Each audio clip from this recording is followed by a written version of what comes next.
When I saw the photograph, my breath caught like a hook in my throat. It wasn't just the picture, it was what was in it. My boyfriend, Michael, smiling with his arm around my sister, Emma. The caption, family brunch. Red heart hash. Family. That word burned.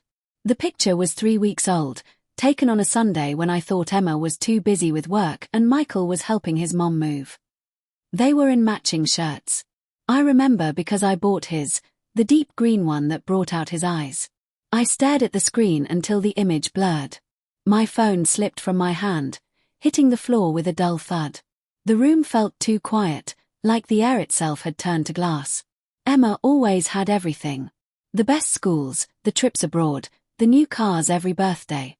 Our parents said she deserved it, being the golden child. I learned early how to live in her shadow, smiling when she won, clapping when she shone, pretending it didn't hurt. But Michael was supposed to be mine. He wasn't rich, but he made me feel seen. He used to say things like, "You're the calm in the storm, Lily," or "I don't care about money, I care about you." Now, staring at that photo, I realized what I should have seen all along. Emma wasn't the storm. She was the eye, quiet, centered, and deadly. That night, I couldn't sleep. Every sound became a whisper of suspicion, the hum of the refrigerator, the faint creak of the window. I kept replaying moments that now felt tainted. The night Michael forgot his phone at my place. The sudden brightness on Emma's face when his name appeared on her screen. Her laugh, too sharp, too familiar. I had laughed with her once. I had even defended her when Mom accused her of using men like stepping stones. Emma's not like that, I'd said. God, how wrong I'd been. The next morning, I decided I wasn't going to confront her, not yet. I wanted to know. I drove to Emma's house, our parents' old summer home that she'd turned into her private retreat. She'd told me she was in meetings all week. Her car was in the driveway. Inside, the faint scent of vanilla candles mingled with something sharper, Michael's cologne. My stomach tightened. I heard laughter upstairs. Every instinct screamed to leave, but something else, a dark, trembling courage, pushed me forward. The door to her bedroom was half open. And there they were. Emma in one of Michael's shirts, her hair messy, her hand tracing lazy circles on his chest. He was saying something I couldn't hear, but she laughed, soft and satisfied. I froze, unable to move or breathe. The room blurred, but not before I saw Michael's lips move. She'll be fine. She always forgives. She'll be fine. He was talking about me.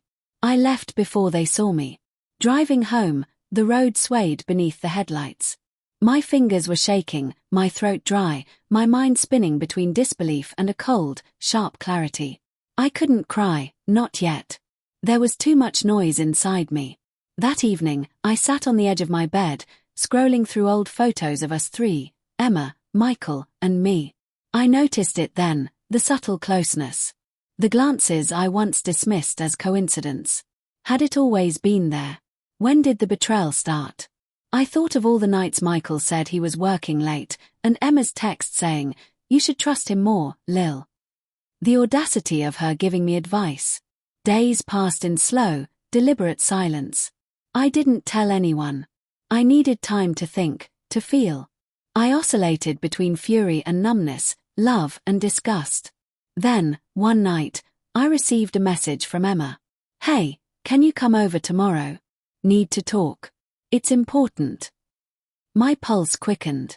Maybe she knew I knew. Maybe this was her confession. The next day, I arrived calm.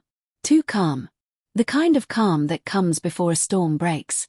Emma greeted me at the door with that effortless charm she'd perfected all her life. Her voice soft, her eyes bright. "Lily, you look tired. Everything okay?" "Yeah," I said flatly. "You said you wanted to talk." She hesitated. "Right. I just wanted to tell you something before you heard it elsewhere. Michael and I already know." Her words faltered. "What?" "I saw you. At your house." The silence that followed was suffocating. Her face drained of color, but she didn't deny it. She just exhaled, a long, slow breath. "Lily, It wasn't supposed to happen like this. Like this. I snapped. You mean me finding out? Or you sleeping with my boyfriend?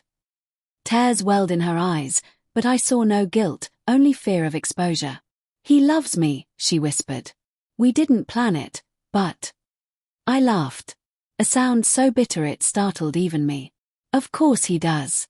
You're the prize everyone wants, right? The golden sister. Even my boyfriend couldn't resist. Lily, please. No. You don't get to please me anymore. She reached for my hand, but I stepped back. Something inside me cracked, not just my heart, but the illusion that family meant unconditional love. I always envied you, I said quietly. But I never hated you, until now. She flinched. I'm sorry, she said again, but it sounded rehearsed. Empty. I left.